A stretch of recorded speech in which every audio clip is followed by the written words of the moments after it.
Hi, you've reached Joyce Barnett's channel, and today I'm going to talk about 10 types of houses that are hard to resell. Stay tuned. You might want to think twice about buying one of these types of homes because it will be harder to resell it and you will get less money for these types of homes. It's a proven fact. So let's get started. Number one would be houses next to a highway. Constant traffic noise, air pollution, limited privacy. Buyers often choose quieter alternatives. Okay, so the thing is, it is going to be harder to resell something that is off of a busy street. People look at that because they have to live with that daily. It's noisy, and it's a proven fact that those type of homes do sell for less money.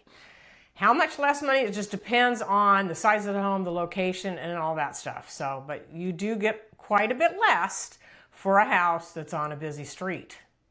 The next one would be, number two would be homes under high voltage power lines. Okay, so if you ever go into Zillow and you see a house that's priced really cheap and you wonder why, and then you drive over there and you find out, oh, you know what? The reason this house is priced so cheap is because it's next to power lines. Zillow, the MLS even can be very deceiving because normally they're not going to tell you that in the verbiage saying that it's next to power lines. But if you need to drive over there and see what is the location.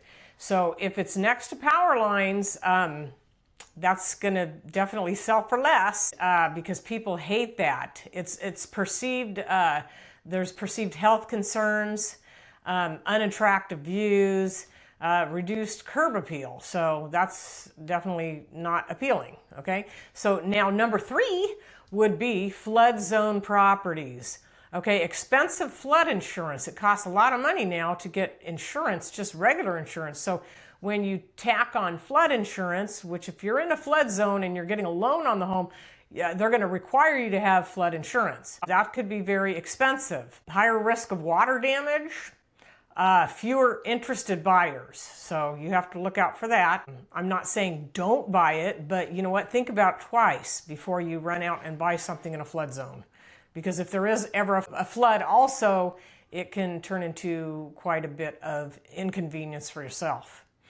Okay, so anyway, number four, houses on busy intersections. Okay, so and what that means is, okay, headlights shining into your house. It could be a stop sign. Maybe the house is located in front, the front yard, boom, there's a stop sign there. So you constantly have people stopping, going, stopping, going. One other reason that something like that also is going to sell lower is if the buyer has children and there's cars constantly out front, busy street or by a stop sign, they're going to think twice because if they have little children, they're going to worry about their kids getting run over. The cars are constantly going, stopping there, or if it's a busy street, located on a busy street. Okay, so you got to think about those things. Buyers think about those. Yeah, it's less privacy. Number five, it would be stigmatized houses. Okay, so that means homes associated with crime, deaths, notorious events. Some buyers avoid these entirely. These can remain on the market for a long, long time, depending on the location, disclosure laws, and buyers' perceptions. So if maybe there was a death of an occupant, some people have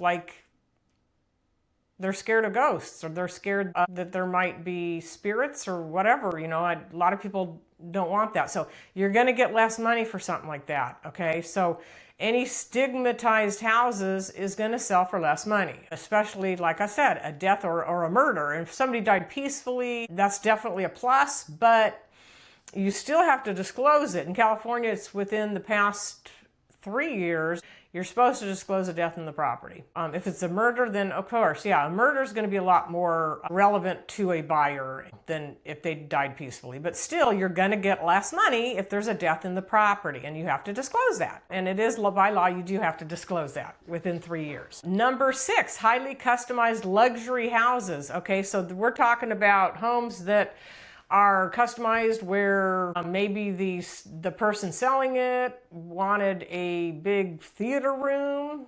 Maybe the buyer doesn't want a theater room, and so they put in all this custom work on having a theater room when the new buyer doesn't want that. Or it could be anything. It could be a room where they have collectibles or something like that set up for all these collectibles. Well, maybe the buyer doesn't have collectibles, so it's not going to appeal to them. And the problem with buyers is they look and think, okay, now there's all these built-ins that I'm not going to use. Now I've got to rip all this stuff out if I want to use this room. Okay, so they're looking at how much is the renovation going to cost them, because they don't like that. Okay, so anyway, it is expensive to modify stuff like that. Number 7, tiny homes without permanent foundations. Everybody likes these little tiny homes, which is great, but if it doesn't have a permanent foundation, then you don't really own the land. Therefore, is it really going to go up in value in the future? Probably not, because it's almost similar to a mobile home. When you purchase a mobile home, is the mobile home going to go up? Well, if you own the land's going to go up, but the house and the mobile home is going to get older and will go down in value. If it's a tiny home and you're not on a permanent foundation and you don't own the land, then yeah, I wouldn't plan on making a ton of money later on, because you're not going to be able to sell it for usually more money as it gets older than what you purchased it for, if you're not on a permanent foundation on land where you own the land.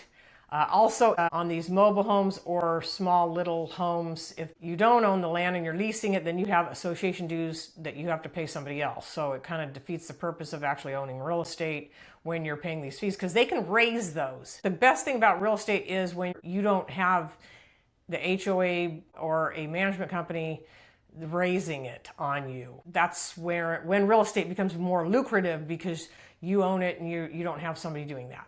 Now, number 8, homes with functional obsolescence.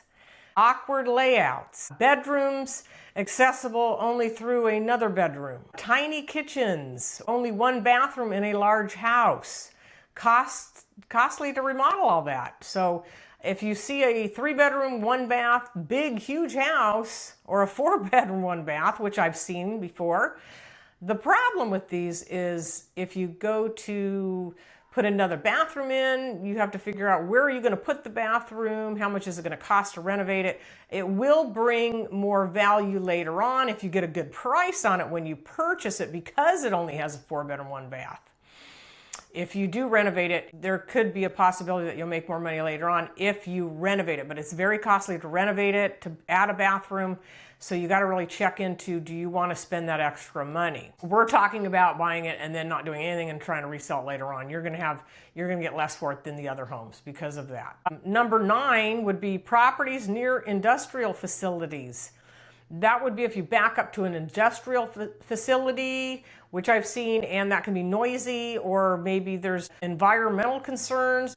It could be a factory with pollution coming up. Now, that of course is going to put a big damper on reselling the property. Everybody's going to look at that, and it's not going to sell for as high. Okay, so that's where they say, location's everything, because in real estate, because of the resale value, and it makes a big difference on location to make a profit and make money later on, or again, get top dollars. Homes with major foundation problems. Yes, that costs money, a lot of money for foundation problems. Buyers are very scared of foundation problems because it can be very costly, and if you don't fix it right, that can really ruin the structure of a house.